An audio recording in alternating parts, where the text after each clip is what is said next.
Paano malaman kung naka-block tayo sa isang tao? Alam naman natin kapag naka-block tayo sa isang tao, kapag sine-search ang kanilang pangalan ay hindi lumalabas. Pero may ibang paraan na kapag sine-search ang kanilang pangalan, kahit naka-block tayo ay lumalabas. Ang una lang natin gagawin ay kailangan natin pumunta ng Facebook apps. Sa Facebook na tayo, dito sa may upper right side, yung may tatlong linya, pinutin lang to.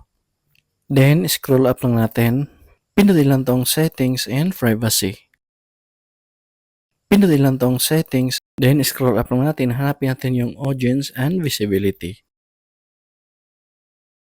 Ayan, under sa audience and visibility, makikita natin dito yung blocking at pinutin lang to. Then, pindutin lang tong add to block list. Dito natin isi-search sa mga taong sa tingin natin ay naka-block tayo. O di kaya kahit isi-search natin sila sa search bar ng ating account ay hindi lumalabas ang pangalan nila. Halimbawa, tong isang account ko na Brian Side, hanapin ko lang. Kung mapapansin nyo, makikita nyo sa gilid ang block. Pwede mo rin silang i-block.